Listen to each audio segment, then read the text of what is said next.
जैसे रखेंगे वैसे रहेंगे। मतलब बड़ा आश्चर्य का विषय कि अकेला पुत्र और वकील हैं, सब ऐश्वर्य है, और वो भी पधार गया तो हंस के कह रहे थे कि श्री जी की चीज थी, श्री जी ने, ऐसे भक्त तो बिरले मिलते हैं, नहीं तो अश्रद्धा हो जाए।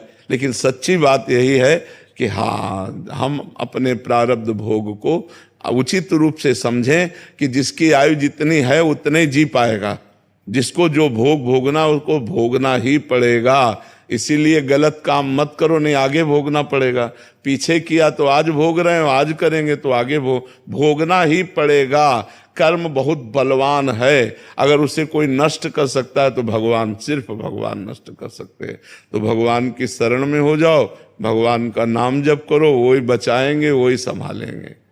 महाराज जी, तो यह स्थिति भजन से आ जाएगी कि प्रारब्ध को भोगने की शक्ति आ जाएगी? हाँ, भजन से आ जाएगी। भजन में बहुत सामर्थ्य है। भजन में तो बहुत, एक संत के गंगा जी में खड़े होकर भजन करते थे तो उनके पैर में कछुआ काट लिया, तो कछुआ जहां काटा वहां सड़न पैदा हो गई। अब वो गंगा किनारे रहने वाले संत तो डॉक्टर को दिखाया नहीं, सड़न से कीड़े पड़ गए। अब पूरे पैर में कीड़े थे, वो आराम से भजन करते थे। सोचो एक चींटी काटे तो कैसा हो, और पूरे पैर में कीड़े हैं, वो आनंद। तो जब भक्तों ने देखा फिर उनकी दवा औषधि करवाई, पर वो निश्चिंत रहे। तो भजन का इतना फल है कि भारी से भारी बुरे प्रारब्ध में भी वो चैन से रहता है, वो आनंद से रहता है। पूनम जी जालंधर से। राधे राधे महाराज जी। श्री हरिवंश महाराज जी, राम नाम मणि दीप धरूं, जिह देहरी द्वार, तुलसी भीतर बाहिर हूं, जो चाहे सी उजियार। महाराज जी इसका भावार्थ महाराज जी।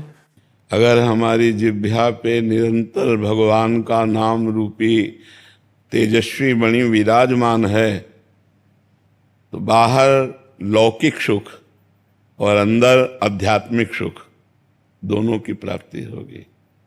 राम नाम मणि दीप धर जी है देहरी द्वार, ये हृदय रूपी घर में प्रवेश होने के लिए द्वार है जिह्वा। तो अगर इस जिह्वा पे राम राम राम राम राम राम ऐसे जपते रहोगे तो तुलसी भीतर, भीतर जो अज्ञान अंधकार है उसका नाश करके मणि प्रेम प्रकाश कर देगी, ज्ञान प्रकाश कर देगी। और बाहर जो नाना प्रकार की विषमताएं, दुख, दरिद्रता है, ये सब मिट जाएगी। भीतर और बाहर चकाचक आनंद रहेगा यदि जिह्वा पर नाम विराजमान है। राम नाम मणिदीप धरु, जीह देहरी द्वार, तुलसी भीतर और बाहरो, जो चाह सो जियार। किसका प्रश्न था? समझ पा रहे हो आप? समझ में आ रहा है? भगवान का नाम यदि जिह्वा पे रख ले तो बाहरी लौकिक सुख और अंदर आंतरिक आध्यात्मिक सुख दोनों की प्राप्ति होती। इह परलोक सकल सुख पावत, मेरी सो भैया कृष्ण गुण संचु। हरिवंश महाप्रभु कहते हैं, मेरी शपथ है यदि तुम कृष्ण के नाम गुणगान करोगे तो तुम्हारे जीवन में लौकिक और पारलौकिक सब सुख प्राप्त हो जाएंगे। जी। लाला सिंह जी। श्री हरिवंश महाराज जी। महाराज जी, दास जानना चाहता है कि सांगोपांग उपासना अनन्यता का स्वरूप क्या है, कैसे प्राप्त होती है? सांगोपांग उपासना एक गुरु, एक मंत्र, एक इष्ट, एक पंथ, एक ग्रंथ, ये जीवन में आ जाए। एक ही गुरुदेव हो जिनकी आज्ञा पर हम चल रहे हो, जपने का एक ही मंत्र हो जो गुरुदेव के श्रीमुख से निकला हुआ है, और एक ही कंत अर्थात इष्ट हो। बहुत सी उपासना प्रारंभ में होती है, जब रंग सांगोपांग उपासना में एक इष्ट में ही पूरा चित्त लगा, और एक ही पंथ हो, जैसे राधा वल्लभी, सियाराम मार्ग, जो भी अलग, एक ही पंथ होना चाहिए। इसे कहते हैं सांगोपांग उपासना। सांगोपांग उपासना एक गुरु, एक मंत्र, एक कंत, एक ग्रंथ, एक पंथ, जिसके आदर्श में हम भगवान तक पहुंच जाते हैं। अनन्यता इसी में आ जाएगी। सांगोपांग उपासना में ही अनन्यता आती है। पुरानी उपासना जो थी वो कुछ बाकी रह गई, मैं छोड़ दूं सब। हाँ, उससे ये समझना चाहिए कि उसका फल मिल गया ये उपासना, और उसे विश्राम करके अपनी उपासना में आ जाना चाहिए। इंदिरा जी मुंबई से। महाराज जी, आपके चरणों में कोटि कोटि प्रणाम। महाराज जी, क्या जप करते करते स्वरूप का बोध या आत्म साक्षात्कार अपने आप हो जाता है? हाँ, हो जाएगा। इसलिए हो जाएगा कि संसार का जे ही चिंतन छूटा और भगवान का चिंतन निरंतर चलता रहा तो भगवान के चिंतन से बुद्धि पवित्र होकर विवेकवान हो जाती है। और जहाँ विवेक हुआ तो मोह का नाश हुआ, मोह का नाश होते ही स्वरूप का बोध हो जाएगा। मोह रूपी पर्दा, अज्ञान रूपी पर्दा ही तो स्वरूप बोध में, स्वरूप तो हमारा ही है, कोई परदेसी का थोड़ी स्वरूप है, हमारा ही तो स्वरूप है, हमारी ही तो आत्मा है। तो अज्ञान नष्ट हुआ तो आत्मा बोध हो जाएगा। बड़े बड़े महापुरुषों ने भगवान के नाम जप से, भक्ति से भगवान के स्वरूप का ज्ञान प्राप्त कर लिया। देखो जिनको ज्ञान प्राप्त है वो क्या कर रहे हैं, यही तो कर रहे हैं।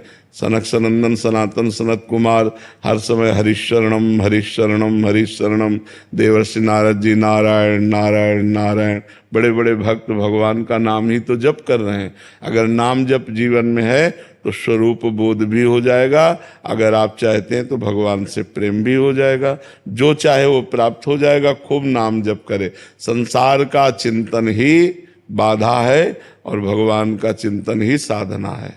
महाराज जी नाम और मंत्र में मतलब बराबर का सामर्थ्य है महाराज। हाँ, अब इसमें थोड़ा ये भेद है कि जैसे सखा भाव है तो सखा भाव हमारा पुष्ट कैसे हो, अब वो हमें सखा भाव वाले आचार्य से दीक्षा लेनी होगी। अब जैसे सहचरी भाव है तो आप नाम जप करो तो सहचरी भाव को थोड़ी प्राप्त हो जाओगे। आप नाम जप करो तो सहचरी भावापन्न महापुरुषों का संग मिलेगा और उनसे जब मंत्र मिलेगा तो मंत्र में ताकत है कि वो आपका स्वरूप का भाव बदल देगा। हाँ, अंदर ये भाव आने लगेगा मैं प्रियाजू की दासी हूँ, जैसे हमारा पुरुष शरीर है पर भाव अंदर रहेगा मैं प्रियाजू की सहचरी हूँ। तो ऐसे ही गोपी भाव है, ऐसे ही दास्य भाव है। तो इन जो भावों का प्रादुर्भाव हुआ वो आचार्य प्रदत्त मंत्र से होता है। तो नाम जप से हमें आचार्य मिलते हैं, आचार्य से जो मंत्र नाम मिलता है उससे स्वरूप बोध होता है। नीरज चौहान जी। राधे राधे महाराज जी। महाराज जी छोटी छोटी सांसारिक प्रतिकूलता में रोना आ जाता है और प्रभु के सामने रोना नहीं आता, व्याकुलता नहीं आती, महाराज जी इसका कारण? हाँ, अंतःकरण अभी मोह ग्रसित है, इसलिए है, अज्ञान ग्रसित है। छोटी छोटी प्रतिकूलताएं हमको रुला देती है, लेकिन सबसे बड़ी प्रतिकूलता कि हमारा आवागमन जन्म मरण ये चल रहा है, इसके लिए हम भगवान से नहीं रो पाते। तो नाम जप करें तो हमारा हृदय पवित्र होने लगेगा। भगवान की कथा सुने, नाम जप करें, भगवान को भोग लगा के प्रसाद पावें, भगवान का चरणामृत पिएं, भगवान के भक्तों का संग करें, यही है जो हमारे हृदय को पवित्र कर दे। पारुल बहन पटेल जी। राधे राधे महाराज। राधे राधे महाराज जी।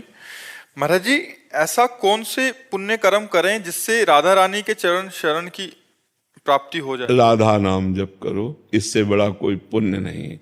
नाम से बड़ा कोई दान नहीं है, नाम से बड़ा कोई तीर्थ नहीं है, नाम से बड़ा कोई ज्ञान नहीं है, नाम से बड़ी कोई तपस्या नहीं है। इसलिए नाम जप करो, राधा राधा राधा राधा, इसी से श्री जी प्रसन्न हो जाएंगे। पवन कुमार जी। जय श्री हरिवंश। श्री हरिवंश महाराज जी। महाराज जी हर साधक को प्रतिदिन श्री जी से क्या प्रार्थना करनी चाहिए, मतलब प्रातः उठने पे और रात्रि सोने और पूरा दिन में? महाराज जी हे करुणामयी, आप कृपा करो, हमारा मन कभी गलत मार्ग में न जाए, असत मार्ग में न जाए। हे प्यारी जू, हे लाडली जू, मेरा मन सदैव आपके सुमिरन में लगा रहे, सदाचरण में लगा रहे, परोपकार में लगा रहे, और मेरा जीवन जब पूर्ण हो तब आप कृपा कर मेरे ध्यान में आए और आपका सुमिरन करते हुए शरीर पूरा हो। ऐसी प्रार्थना करनी चाहिए। श्री जी की पूर्ण शरणागति और अनन्य चिंतन कैसे हो सकता है महाराज? पूर्ण शरणागति होगी, खूब सत्संग सुनो, श्री जी के पद गाओ। 84 जी में जो पद हैं उन पदों को, 84 जी जानते हो, 84 जी के पदों को गाओ, नाम जप करो, श्री जी को भोग लगा के प्रसाद पाओ, श्री जी का चरणामृत पियो, वृंदावन की रज का सेवन करो, श्री जी के प्रति अनन्य हो जाओगे। धाम की रज का सेवन प्रियाजू की अनन्यता प्रदान करती है। गुरुदेव भगवान आपने बोला है कि श्री जी का भरोसा मात्र से भगवत प्राप्ति हो जाएगी। ये भरोसा दृढ़ और ठसक कैसे मजबूत? नाम जप, निरंतर नाम जप, निरंतर नाम जप। नाम जप के बिना भरोसा दृढ़ नहीं होता। भरोसा अपनी बुद्धि का होता है, भरोसा लोगों का होता है, लेकिन प्रभु का भरोसा होना ये बहुत बड़ी बात है। काहू के बल भजन को काहू के आचार, व्यास भरोसे कुंवर के सोवत पांव पसार। खूब भजन करो तब भरोसा आएगा, खूब पद गाओ, श्री जी को भोग लगा के पाओ, वृंदावन की रज को शरीर पे लगाओ, तब उनकी कृपा का अनुभव होगा। नितेश सोनी जी। राधे राधे महाराज जी। महाराज जी, धर्म की परिभाषा क्या है? शास्त्र जिसका विधान करता है उसे धर्म कहते हैं, और शास्त्र जिसे निषेध करता है उसे अधर्म कहते हैं। शास्त्र विधान करता है ऐसा करो ऐसा करो ऐसा करो, वो धर्म है, और जो शास्त्र निषेध करे ऐसा नहीं करना चाहिए ऐसा नहीं करना चाहिए ऐसा नहीं करना चाहिए, वो अधर्म है। जो पाप है वो निषेध, और जो पुण्य है वो धर्म विधि। ऐसा करो ऐसा करो ऐसा करो, समझ पा रहे? धर्म बड़ा या क्या? धर्म से युक्त कर्म बड़ा है। अगर धर्म हट गया तो वही तो कुकर्म हो गया। समझ में है ना? कर्म का महत्व नहीं है, धर्म का महत्व है। धर्म से युक्त कर्म बड़ा है। धर्म से युक्त कर्म करने के लिए अपने प्राण भी त्याग देने चाहिए, और धर्म जहां हट गया फिर वो तो केवल कर्म किसी काम का नहीं रह गया, फिर वो तो बंधन कारक हो जाएगा। धर्म युक्त कर्म बड़ा, जैसे धर्म बड़ा कि कर्म बड़ा, तो धर्म युक्त कर्म बड़ा। बोले हम एक पिता है, हमारा धर्म है कि हम अपने पुत्र का ऐसा पालन करें। हम एक पति हैं, हमारा धर्म है कि हम पत्नी के साथ ऐसा व्यवहार करें। हम एक पुत्र हैं, अपने पिता के साथ ये धर्म है कि हमारा ऐसा। धर्म युक्त कर्म भगवत प्राप्ति कराता है, और धर्म विहीन कर्म जगत में भटकाता है। तो इसलिए बड़ा हुआ धर्म युक्त कर्म। अलग धर्म से नहीं कि धर्म अलग कर्म अलग, नहीं, धर्मयुक्त कर्म ही हमें भगवत प्राप्ति कराता है, उन्नति कराता है, शांति प्रदान करता है, आनंद देता है। महाराज जी, एक रिश्ते में एक इंसान से अगर कुछ गलती हो जाती है, वो भटक जाता है, पर वो माफी मांगे और हर पल अपने आप को सुधार करे या बदल दे, बिल्कुल माफी सुधार मिलनी चाहिए। हाँ, माफी मिलनी चाहिए, जरूर मिलनी चाहिए। भगवान भी कृपा करके माफ करते हैं, लेकिन हम दोबारा वो गलती न करें। जो हमसे गलती हो गई, जिसके लिए हम जल रहे हैं, अंदर ताप होता है ना, उसे पश्चाताप कहते हैं कि बहुत पश्चाताप अब हो गया, तो अब दोबारा नहीं होने चाहिए। और अंदर अंदर जले और भगवान का नाम जप करे तो वो पाप नष्ट हो जाता है, वो गलती क्षमा हो जाती है और वो आगे बढ़ जाता है। भगवान क्षमा कर देते हैं, पर समाज क्षमा नहीं करती। कैसे?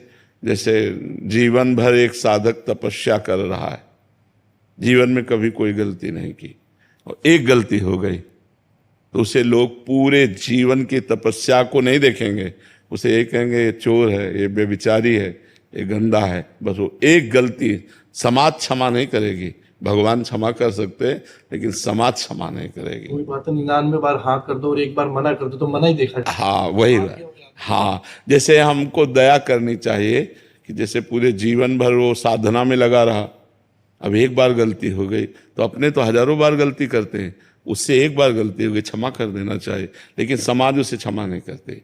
समाज का स्वरूप ये है कि हम अपनी गलती 100 क्षमा कर देंगे, आपकी एक नहीं क्षमा करेंगे। तो अपने को भगवान से प्रार्थना करनी चाहिए, भगवान क्षमा कर देते हैं। करीना पंचाल जी गुजरात से। श्री हरिवंश महाराज जी। महाराज जी, हमें कैसे पता लगेगा कि हमारा प्रेम श्री जी के लिए निस्वार्थ है? जब हम भजन करेंगे तो हमारी बुद्धि पवित्र हो जाएगी, पवित्र बुद्धि से पता चलता है। जब हम अंतर्मुख होते हैं ना, तो हमें अपनी एक एक हरकत पता चलती है अंदर की। तो जब हमारी कामना किसी भोगों की होगी, धन की होगी, प्रतिष्ठा की होगी, तो भजन करते हुए भी हम स्वार्थ युक्त भजन कर रहे हैं। लेकिन जब हमारी कोई कामना नहीं, केवल प्रभु से प्रेम, दुख आवे तो सह लिया, सुख आवे तो सह लिया, हम कोई चाह नहीं करते, वो प्रेम निष्काम होता है। जब तक कोई चाह है तब तक प्रेम सकाम होता है, और जब चाह खत्म हो जाती तो प्रेम निष्काम हो जाता है। तो हम ये नहीं कह सकते कि चाह करने वाला प्रेमी नहीं है, भगवान से प्यार करता है, पर वो अपनी कामनाओं की पूर्ति के लिए। लेकिन सच्चा प्रेमी वही है जिसमें कामनाएं ना हो। वैसे शुद्ध प्रेम का स्वरूप कामना रहितम, गुण रहितम, प्रतिक्षण वर्धमानम, सूक्ष्मतरम, अनुभव स्वरूपम, ये प्रेम के हैं। प्रेम बड़ा सूक्ष्म है, अनिर्वचनीयम प्रेम स्वरूपम, वाणी से कहा नहीं जा सकता। प्रतिक्षण अपने इष्ट के प्रति बढ़ता रहता है, कोई कामना नहीं, वो अनुभव में केवल आता है। तो आपके ही अनुभव में आएगा कि आपका प्रेम सकाम है या निष्काम है। जब आपकी बुद्धि पवित्र होगी तो अंतर्मुख होकर ढूंढेगी। विपत्ति में घबराकर भगवान से विपत्ति निवृत्ति की प्रार्थना करना, संपत्ति में फूल करके नाना प्रकार के भोगों में विचरण करना, ये सब कच्चाई है। जब ये भजन करते करते साधना करते करते कच्चाई दूर हो जाती तो फिर होता चाहे जो कुछ हो, अब मुझे कामना नहीं करनी, जोई जोई प्यारो करे सोई मोहि भावे, तो कामना खत्म हो जाती है। महाराज जी, हम कहते हैं कि श्री जी से हमें बहुत प्रेम है, लेकिन ये सच्चा प्रेम है या पता नहीं लगता, क्योंकि विकार तो स्फुरित होते हैं। सही पूछो तो जब सच्चा प्रेम होगा तो बस ऐसे होगा। प्रेम है ये हम कह नहीं सकते, क्योंकि बहुत हल्का लगता है कि प्रेम है, हमें कहने में बहुत हल्का लगता है, कह नहीं जा सकते। वो अघा के सांस लेता है, लंबी सांस भरता है, बस पता नहीं मेरे में प्रेम है कि नहीं। उसको रोना आएगा, विकलता होगी, पर उससे पूछा जाए कि आपको श्री जी से प्रेम है क्या, तो निर्णय नहीं कर पाएगा वो। और अगर निर्णय करके बोलेगा तो यही बोलेगा, मुझे अधम को श्री जी से क्या कैसे प्रेम हो सकता है, मैं तो बहुत नीच हूँ, वो तो बहुत महान है। और ऐसा कहते कहते रो देगा। यही लक्षण प्रेम का है यही लक्षण प्रेम का है। प्रेम का कोई परिभाषा नहीं वर्णन की जा सकती। और जो ये कहता मुझे भगवान से प्रेम है तो नहीं है श्री जी से प्रेम करो तो वैसे निस्वार्थ, तो उनसे ही नाम मांगे कि नाम कभी न छूटे। हाँ बस, जब तक हाँ निस्वार्थ। हाँ, नहीं ये निस्वार्थ है। उनके चरणों का दासत्व मांगना, वृंदावन धाम वास मांगना, संतों का संग मांगना, ये सब निस्वार्थ है। इसे स्वार्थ नहीं कहते। ये श्री जी के प्रेम के लिए ही है ना, इसलिए निस्वार्थ है। विशाल जी। जय जय श्री राम। श्री हरिवंश महाराज जी, सदगुरुदेव भगवान, एक साधक कह रहे थे कि गुरु कृपा, श्री जी की अपार कृपा से उन्होंने सत्संग में सुना कि एक स्वस्थ शरीर के लिए साधक को 24 घंटे में केवल 400 ग्राम अन्न ही पाना चाहिए, और उन्होंने ऐसा प्रयास भी किया। गुरु कृपा से परिणाम स्वरूप 1 महीने के अंदर जनेंद्रिय के विकार शांत होने लगे, नींद भी 2-2.5-3 घंटे में पूरी होने लगी, आसन में भी आनंद सा आने लग गया। महाराज जी ये कह रहे हैं कि पर घर वाले इतने बोलने लगे कि तुम पतले हो गए, तुम्हारी तबीयत खराब हो गई है। महाराज जी ऐसे में गुरु आज्ञा का पालन कैसे किया जाए? नहीं, ये गुरु आज्ञा नहीं है। वहां प्रसंग एक चल रहा था कि एक बादशाह ने अपने आयुर्वेदाचार्य से पूछा कि स्वस्थ शरीर के लिए कितने ग्राम भोजन से शरीर चल जाएगा, मतलब जीवन यात्रा चल जाएगी। तो उनका 400 ग्राम अन्न पर्याप्त है। 24 घंटे में 400 ग्राम अन्न के द्वारा जीवन यात्रा चल सकती है, लेकिन कार्य करना है। और शरीर का अलग अलग मतलब अधिकार भी है। अब मान लो शरीर ऐसा है तो उसका भोग अलग है।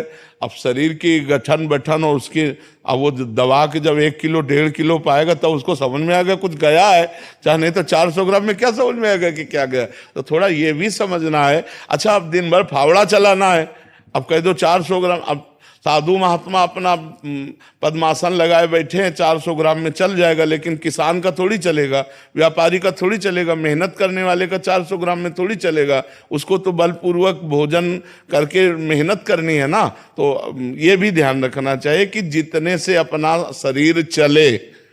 अब 400 ग्राम भोजन पा लिया, हमारा मन भोजन में ही लगा रहे तो भी ठीक बात नहीं है। 400 ग्राम भोजन पा लिया, अब चलने की सामर्थ्य नहीं रही तो भी ठीक नहीं है। हमको उचित भोजन पाना है।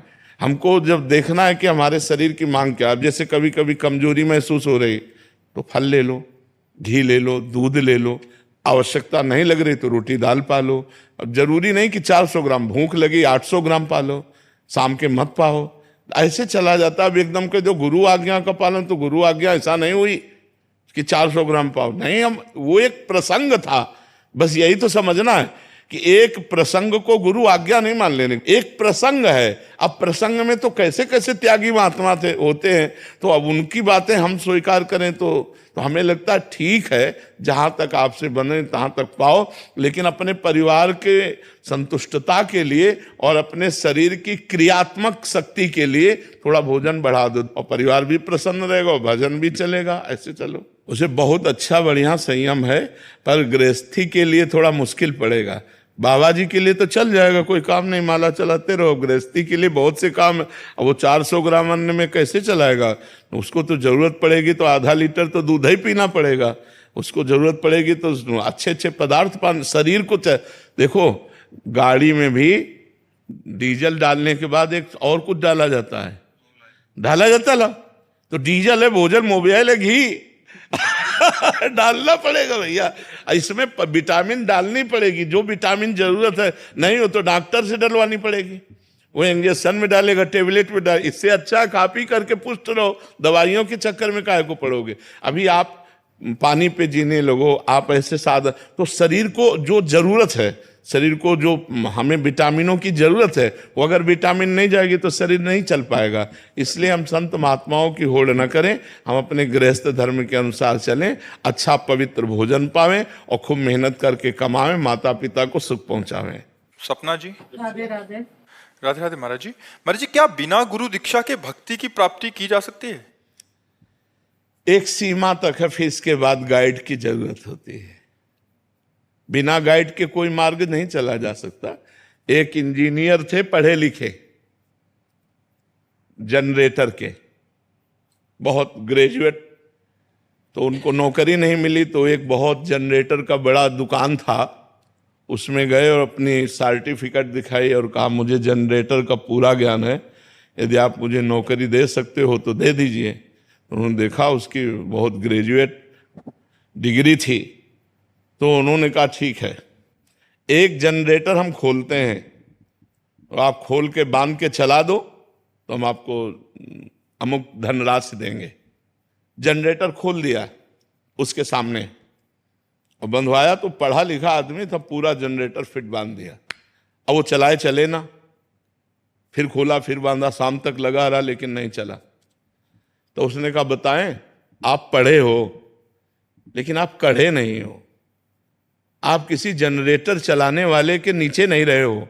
अगर महीना 2 महीना नीचे रह लेते ना तो ये चल जाता। बोले कोई इसमें कमी नहीं तुम्हारी पढ़ाई में, और गैस काटी और चल पड़। उसमें गैस काटना लिखा नहीं था, गैस काटी और चल पड़ा। तो समझो, हम पढ़ लिख कर भक्ति कर सकते हैं, लेकिन गैस काटना ये हम गुरु से सीखेंगे। माया के बंधन को काटना गुरु प्रसन्न, साहब अनुकूला, मिटी सकल कल्पित भय सूला। इसीलिए भगवान ने भी गुरु बनाया है। श्री कृष्ण भगवान ने संदीपनी गुरु बनाया, राम जी ने वशिष्ठ जी, विश्वामित्र जी की सेवा में रहे। तो जब भगवान अवतार लेकर गुरु वरण करते हैं तो हम संसारी होकर गुरु वरण करने में हमारा क्या जाता है। तो बिना गुरु के चाहे शिव बिरंच सम होई, गुरु बिनु भवनिधि तरह न कोई। चाहे भगवान शंकर और ब्रह्मा के समान हो, बिना गुरुदेव की कृपा के भव समुद्र से पार नहीं हुआ जा सकता। ऐसा अब हम तो बचपन से गुरु की शरण में चले, तो हमको तो समझे में नहीं आता बिना गुरु के कदम कैसे बढ़ सकते हैं। परमार्थ में कदम बढ़ेंगे तो गुरु से ही। देखो, आप लोग भले गुरु ना बनाए हो, लेकिन आपने श्रद्धा की हमारी बात पर, तब तो आप यहाँ आए। आपका अगर सुधार हो रहा है तो आप हमारी बात पर श्रद्धा करो। इसी को तो गुरु बनाना कहते हैं। केवल कंठी बंधवा लेना ही गुरु नहीं है, किसी संत की बात को मान लेना ही गुरु के वचन मान लेना है। जैसे मान लीजिए गुरु से हम नहीं, गुरु दीक्षा ले ली लेकिन उनसे हम नहीं मिल पा रहे हैं, लेकिन उनके वचनों का पालन हो जाएगा, सब काम हो जाएगा। बस खास बात तो वचनों का पालन करना है ना, उनकी आज्ञा का पालन करना। मिलना जुलना ये कोई खास बात नहीं। प्रेम सागर। राधा वल्लभ श्री हरिवंश महाराज जी। महाराज जी, आप कह रहे हैं कि आप कुछ समय बाद आर्मी ज्वाइन कर रहे हैं। ये कह रहे हैं कि बार बार मन में ये सवाल उठता है कि जब जीवन का उद्देश्य भजन करना ही है तो मैं क्यों कोई ऐसी क्रिया करूं जिससे भजन में विक्षेप हो। नहीं, ऐसा नहीं है। राष्ट्र सेवा के लिए भी उत्साह रखना चाहिए। किसका प्रश्न है? राष्ट्र सेवा के लिए उत्साह रखना चाहिए। यदि आर्मी में जाने का अवसर मिल रहा तो खूब जाना चाहिए। हाथ में बंदूक है, मुख में राधा नाम है, वो हमारी सेवा है। अर्जुन जी कह रहे हैं हम संन्यास लेकर भजन करेंगे, भगवान कह रहे हैं युद्ध करो। मामनुस्मर युद्ध च। तो हमें लगता है अगर राष्ट्र सेवा का अवसर मिल रहा है तो कदम पीछे नहीं हटाना चाहिए, हमको आगे बढ़ना चाहिए राष्ट्र सेवा में। समाज सेवा, राष्ट्र सेवा है, भगवान की ही सेवा है। और खूब नाम जप करो, मांस मत खाना, शराब मत पीना, ऐसा वहाँ कोई दबाव नहीं रहता, आप जैसा भी चाहें वैसा अन्न पा सकते हैं, पर राष्ट्र सेवा का अवसर मिले तो पीछे नहीं हटना चाहिए। परंतु श्री हरिवंश, अभी जैसे अभी तक की दिनचर्या जो गुरु कृपा से पवित्र थी, तो उसमें भी हम देखते हैं कि इतनी दिनचर्या के बावजूद भी मन गलत संकल्प विकल्प अभी भी, तो वहां पे जाने के बाद बहुत बड़ी तपस्या है वहां बच्चा। बॉर्डर में कब गोली लग जाए कोई पता नहीं, मृत्यु से लड़ना है। हिमालय में खड़ा कर दिया, कहीं भी खड़ा कर दिया, आप हर कष्ट को सह करके खड़े हैं। ये हम आर्मी का इसीलिए विशेष सम्मान करते हैं कि राष्ट्र की सेवा में जहां इनको खड़ा कर दें वहीं खड़े हैं। पता है कि जाते गोली लग जाएगी, लेकिन फिर भी कदम पीछे नहीं हटेंगे। ये छोटी मोटी भक्ति नहीं है, बहुत बड़ी भक्ति है। अगर कोई भक्ति नहीं करता आर्मी का जवान और मारा जाता है राष्ट्र सेवा में तो वो स्वर्ग जाता है। अगर कहीं भगवान का चिंतन करते हुए तब तो भगवान को प्राप्त होता है।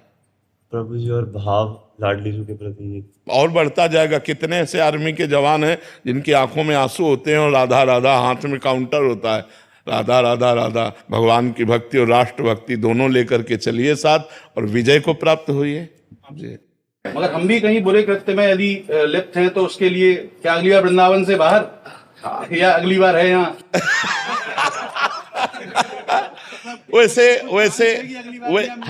वैसे जैसे ब्रजवासी से कोई ऐसी अपराध या गलती बन जाती है तो यही ब्रजई का जीव बनाया जाता है, उसे बाहर का नहीं बनाया जाता। और हाँ, ब्रजवासी को बहुत भगवान प्यार करते हैं। तो मतलब हर बार यही, चाहे वो योनि कोई भी रहे, मगर रहना है 84 को उसके अंदर ही है। बिल्कुल बिल्कुल बिल्कुल, बस ये प्रार्थना है। मैं मन लगाता हूँ भजन में, पर धीरे धीरे मन भग जाता है अपने आप। हाँ, मन की दो गतियां हैं, एक भूत और भविष्य। ये दो का चिंतन बहुत जोर का करता है। जब हम भजन में बैठते हैं तो भूत माने बीता हुआ और भविष्य माने आगे का। हमको चाहिए कि नाम पर लक्ष्य रखें, जैसे राधा राधा, और वो भूत भविष्य की फेंक रहा है तो धीरे धीरे शक्तिहीन होता चला जाएगा मन। और जब हम नाम जप नहीं करेंगे तो मन शक्तिशाली हो जाएगा, हमें कहीं फंसा देगा। यदि हम नाम जप पर ध्यान दें तो धीरे धीरे मन शांत होने लगता है, धीरे धीरे मन एकाग्र होने लगता है। और मन रूपी चिप में करोड़ों जन्म के सब वासनाएं भरी हुई हैं। जैसे देखो ना, इतनी इतनी चिप में 350 घंटा 500 घंटा, तो भगवान ने एक चिप बनाई मन, इसमें अनेकों जन्मों के पाप पुण्य सब भरे हुए हैं। तो जब हम भजन करते हैं तो निकलते हैं, वो आते नहीं हैं, वो निकलते हैं, वो डिलीट होते हैं। तो हमें चाहिए कि हम धैर्य पूर्वक नाम जप करें और नाम जप करते हुए विचार करें कि हमारा मन निर्मल हो रहा है, क्योंकि निर्मल मन ही प्रभु की प्राप्ति कराता है। निर्मल मन जन सो मोहि पावा, मोहि कपट छल छिद्र न भावा। तो जब हम नाम जप करते हैं तो मन की गंदगी निकल रही है। जब गंदी बातें आवे, भूत भविष्य का चिंतन आवे, तो हमें सोचना चाहिए हमारा मन खाली हो रहा है, हमारा मन निर्मल हो रहा है। महाराज जी, ये विरक्ति छूटती है ब्रजवासियों को आपकी इतनी सारी वीडियो देखकर, तो हम लोग सब ये सोचते हैं कि हम लोग इन व्यसनों से दूर रहें और कोई भी ऐसे क्रियाकलाप ना करें। ब्रजवासी आपकी इतनी सारी वीडियो देखते हैं और विरक्ति में, जब ये साधना में जब विरक्ति जाती है तो ऐसा लगता है कि ये बच्चों का क्या होगा, गृहस्थी का क्या होगा। हम लोग खुद इस चीज को, वीडियो को सुन सुन के व्याकुल हो जाते। नहीं तो गृहस्थी में सोचो, बाबा की गृहस्थी में लाला है ना जगत पिता। ऐसा लगता है नंद बाबा की गृहस्थी में अनंत ब्रह्मांडों का स्वामी आया कि नहीं आया, और श्री लाडली जी महाराज बृषभानु जी के घर आए कि नहीं आए। तो हमको ये नहीं सोचना किसी विरक्त के यहाँ भगवान का अवतार हुआ, हमें बताओ ना। भगवान का अवतार गृहस्थ क्या हुआ कि नहीं हुआ, और जितने विरक्त हुए इनका जन्म कहाँ हुआ, गृहस्थ क्या, और इनका पोषण कहाँ से होता है। तो गृहस्थ धर्म सबसे बड़ा धर्म है। यदि आप शराब ना पियो, मांस ना खाओ, जुआ ना खेलो, पराई माता बहनों की तरफ गंदी दृष्टि ना रखो, और जितना बने नाम जप करो और भगवान के आश्रित रहो, इसी से भगवत प्राप्ति हो जाएगी। गृहस्थ धर्म में ज्यादा तपस्या की बात नहीं है, थोड़ा संयम की बात है। अब जैसे पराई स्त्री से व्यभिचार करो, शराब पियो, मांस खाओ, तो भाई फिर गड़बड़ हो जाएगा, फिर मार्ग बदल जाएगा। नहीं, गृहस्थ धर्म से बड़ा धर्म नहीं है, क्योंकि ये सब धर्मों का पोषण करता है। चाहे कोई विरक्त हो, चाहे पशु पक्षी हो, सबका भोजन गृहस्थ के द्वारा होता है। और हम जितने विरक्त हैं सब गृहस्थों के यहाँ ही प्रकट हुए। हमारे भगवान के अवतार प्रायः गृहस्थों के यहाँ हुए। तो इसलिए ये कोई न सोचे कि हम गृहस्थ हैं तो हमारी हानि हो। और दूसरी बात, भजन करने से विवेक और बढ़ता है, ज्ञान और बढ़ता है। भजन से हमारी बुद्धि प्रवीण होती है, ना कि मंद होती है। आप देखो, जो कभी राम नहीं बोल सकते थे, वो मरा मरा बोले तो ब्रह्म ऋषि बन गए कि नहीं बन गए? नाम के प्रभाव ने उनको ब्रह्म ऋषि बना दिया। तो हमको चाहिए कि उल्टा सीधा जैसे बने राधा राधा कृष्ण कृष्ण हम बोलते रहें और अपने परिवार का पोषण करें और आए हुए साधु महात्मा को टुकड़ा दे दें, इसी से काम हो जाएगा। हमें ज्यादा यहाँ तपस्या करने की जरूरत है। वैद्य आयुष मिश्रा जी, रेवा से। राधा वल्लभ श्री हरिवंश महाराज जी। महाराज जी, प्रेम लक्षणा भक्ति के मार्ग के साधकों को किसी भी सुख दुख का अनुभव करने पर क्या ये सोचना चाहिए कि ये मेरे पूर्व जन्म के कृत कर्म है, और या जोई जोई प्यारो करे सोई मोहि भावे, इस भावना से युक्त होना चाहिए? दोनों बातें सही हैं, दोनों बातें सही हैं। पूर्व के कर्म के अनुसार ही विधान बनता है, ये शास्त्रीय सिद्धांत है। और भक्ति का सिद्धांत है कि भगवान के विधान के द्वारा हमें सुख और दुख देखना पड़ता है। हमारे भगवान हमको मजबूत करना चाहते हैं। जैसे दुख है गरम और सुख है शीतल ठंडा। दुख उष्णता ताप पैदा करता है ना, हृदय जलता है ना, और सुख शीतलता प्रदान करता है, ठंडा हृदय। तो ऐसे कांच में कंकड़ मारो, देखो कांच टूट जाएगा, लेकिन उसे गरम ठंडा गरम ठंडा गरम ठंडा करते करते बुलेट प्रूफ बना दिया जाता है। नहीं बन जाता? गोली मारो तो नहीं टूटेगा। ऐसे ही हमारे हृदय को भगवान मजबूत बनाना चाहते हैं, हमको बलवान बनाना चाहते हैं। तो हमें कभी विपत्ति कभी सुख, कभी विपत्ति कभी सुख, ऐसे दे देकर हमारे हृदय को विपत्ति सुख दोनों के ऊपर पहुंचा देते हैं कि न विपत्ति का प्रभाव पड़े और न सुख का प्रभाव पड़े। बड़े बड़े भक्तों के जीवन में देखो किस प्रकार के दुख आए हैं, बड़ी बड़ी विपत्तियां आई हैं, लेकिन भगवान के आश्रय से और भगवान के भजन के बल से वो विपत्तियों से पार हो गए हैं। तो दोनों सिद्धांत ठीक हैं। जो हमारा पूर्व का पाप कर्म है वही हमको भोगना पड़ रहा है, ये भी सिद्धांत ठीक है। और हमारे भगवान जो विधान कर रहे हैं वो हमें भोगना पड़ रहा है, ये भी विधान ठीक है। जोई जोई प्यारो करे सोई मोहि भावे। भक्ति में प्रधानता तो इसी की रहती है कि जोई जोई प्यारो करे सोई मोहि भावे, और उसमें वो कृपा का अनुभव करता है। भक्त दुख में विपत्ति में कृपा का अनुभव करता है, सुख में संपत्ति में दया का अनुभव करता है। जब सुख संपत्ति मिलती है तो भगवान दुलार कर रहे हैं, और जब दुख विपत्ति मिलती है तो भगवान हमें मजबूत कर रहे हैं। तो वो कभी भगवान में दोष दर्शन नहीं करता, भगवान के विधान को मंगल मान करके सहता है। सहत सहत बाढ़े भगत गृह तनु गुरु हितगार। जो जितना सहनशील होता है उतने उसकी भक्ति बढ़ती चली जाती है। तो भगवान हम कमजोर लोगों को मजबूत बना रहे हैं, हमें परिपक्व कर रहे हैं, अपने प्रेम रस के पान करने के योग्य हृदय बना रहे हैं। हमें ऐसी भावना करनी चाहिए। है बड़ा कठिन नहीं, अनुकूलता तो अच्छा लगता है, लेकिन प्रतिकूलता में भगवान की कृपा है, हृदय कांप जाता है। नहीं कांप जाता? प्रतिकूलता की संभावना मात्र से हृदय कांप जाता है कि नहीं कांप जाता? फिर प्रतिकूलता में भगवान की कृपा देखना, ऐसा नहीं कि आरोपित करना कि अरे कृपा ही है, ऐसा। वो देख रहा है कि ये जरूरी था, अगर ये ना होता तो हमारी ये उन्नति आध्यात्मिक ना होती। जो आंतरिक आध्यात्मिक उन्नति होती है वो तभी होती है जब संसार का राग नष्ट हो जाए, और संसार का राग तभी नष्ट होता है जब प्रतिकूलता मिले। जैसे हम आपसे बहुत प्यार कर रहे हैं और आप हमारे साथ प्रतिकूल व्यवहार करें तो जो हमारा राग वो नष्ट हो जाएगा। तो हमारा वस्तु में, व्यक्ति में, स्थान में ये राग होता है। तो भगवान कृपा करके प्रतिकूलता और विपत्ति और संकट देकर के हमको संसार के राग से ऊपर उठाते हैं, तब वो राग भगवान की तरफ बढ़ता है। उसी राग को अनुराग कहते हैं, प्रेम कहते हैं। जो हमारा प्रेम बटा हुआ है वो तभी समिटता है जब भगवान कृपा करते हैं। जो स्थान दृश्य जहाँ जो वो सब चिपक जाता है मन हमारा, और भगवान कृपा करते हैं कि कहीं मन चिपके ना, मेरे चरणों में आए। तो सब जगह से विपत्ति प्रतिकूलता, कोई अपनापन नहीं, तो वो भागता है भगवान की तरफ कि कोई तो अपना होना चाहिए। तो लगता है भगवान के सिवा हमारा कोई नहीं है, और वास्तविक भगवान के सिवा कोई नहीं है। सब स्वार्थ के बंदे हैं, स्वार्थ नहीं, पूर्ति होने वाली तो तुम्हें पहचानेगा नहीं सगा भाई भी, और स्वार्थ की पूर्ति हो रही तो सब कोई पहचान लेगा। स्वार्थ की पूर्ति में ही संसार प्रेम मानता है, और भगवान निस्वार्थ प्रेम करते हैं। भगवान ने ही हमको सब कुछ दिया, हम उनको क्या देंगे?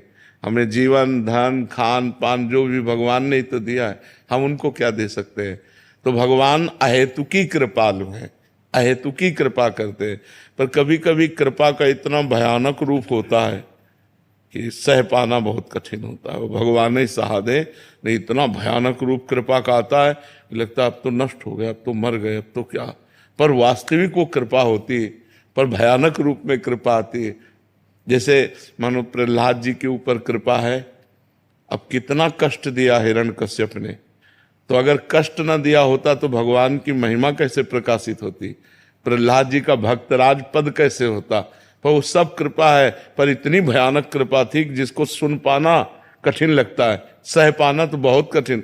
विष पिलाया गया, सांपों से डसवाया गया, पर्वत के नीचे दबाया गया, जल में डुबाया गया, आग में जलाया गया, तलवार से काटने का प्रयास, क्या क्या हाथी से कुचलाया गया, कृत्या उत्पन्न करवाई, मारण का प्रयोग किया गया, लेकिन बाल बांका नहीं हुआ। भगवान के भरोसे सब बच गए। तभी उनको हम पहली श्रेणी में, भक्तों की जब नामावली गाते हैं तो पहली श्रेणी में भक्तराज प्रहलाद, नारद, पराशर, पुंडरीक, व्यास, अम्बरीश, शुक, शौनक, भीष्म, दाल, तो सबसे पहले किसका आया? प्रहलाद जी का, क्योंकि सबसे ज्यादा विपत्ति किसको मिली? प्रहलाद जी की, और कम अवस्था प्रहलाद जी की, 5 वर्ष के बालक, इतना कष्ट। तो भगवान के मार्ग में हमको जो विपत्तियां संकट मिलते हैं, सही पूछो वो कृपा है, पर वो कड़वी कृपा है, कड़वी कृपा है, वो अच्छा नहीं लगता किसी को। पर भक्त को कृपा का अनुभव होता है। प्रतिकूलता बहुत बड़ी कृपा है, पर वो समझ में नहीं आती, वो बड़ी भयावह होती है, इसको समझना कठिन है।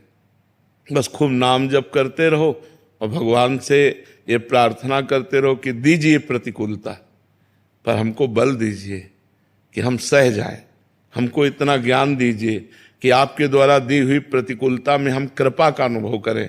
नहीं तो महाराज हम टूट जाएंगे, हमारे में इतनी दम नहीं कि आप प्रतिकूलता दें हम सह जाएं। अनुकूलता में तो सबको लगता है कृपा है, लेकिन प्रतिकूलता में कृपा का अनुभव कोई भक्त करता है। जी प्राची जी, मर्जी, जब लोग मेरे साथ गलत करते हैं तो मैं अपने मन को यह कहकर शांत कर देती हूँ कि एक दिन ईश्वर न्याय करेंगे, बट फिर कुछ दिन बाद फिर से मन अशांत हो जाता है। महाराज जी, वो स्थायी वैसे मतलब अब ये बात पचे ना पचे, लेकिन सच्ची बात बताएं, हमारे साथ गलत तभी होता है जब हमने गलत किया हुआ होता है। आज गलत किया हो या कल गलत किया हो, नहीं कोई गलत नहीं कर सकता। हम ये हृदय की बात कहते हैं, इसीलिए पहले कहा पचे ना पचे आपको, कि हो सकता है कि आपको आज लग रहा हो कि मैं गलत नहीं हूँ, लेकिन कल हमसे जो गलती हुई है उसका परिणाम हमें आज भोगना पड़ेगा। जैसे दोनों किडनी फेल है, डायलिसिस हो रहा है और बचपन से भजन मार्ग में है, तो कल हमसे पाप हुआ ना, कल हमसे गलती हुई, आज उसका हम भोग रहे हैं। तो अगर हम थोड़ा विवेक जागरण करें अपने अंदर और प्राप्त दुख को अपने द्वारा किए हुए कर्म का ही माने कि कोई न कोई हमारे द्वारा कर्म हुआ होगा, उसका फल हमें भोगने को मिल रहा है, तो हम आनंद पूर्वक दुख भोग सकते हैं। और अगर हम किसी व्यक्ति को मानेंगे कि ये व्यक्ति दुख दे रहा है तो थोड़ी देर समन कर सकते हैं, फिर उसके लिए हमारा मन बुरा सोचने लगेगा, और ऐसा सोचना अपना पतन कर लेना है। हम किसी का बुरा सोचते हैं तो उसका बुरा होगा कि नहीं, हमारा तो अभी से बुरा शुरू हो गया, क्योंकि हमारी अंतःकरण में जो मलिनता आई वो मलिनता बढ़ती चली जाएगी। उचित यह है कि बुरा करने वाले के प्रति भी हम भगवान से प्रार्थना करें कि इसको सद्बुद्धि प्रदान करो प्रभु, इसको अगर सद्बुद्धि मिल जाएगी तो आज हमारे साथ बुरा किया, ये कभी किसी के साथ बुरा नहीं करेगा और ये अच्छा आदमी बन जाएगा। तो हे प्रभु, हे भगवान, इसको सद्बुद्धि दीजिए। महाराज जी, जब हम सह लेते हैं तो हमारे पाप कट जाते हैं। हाँ, नष्ट हो जाते, पाप नष्ट हो जाते।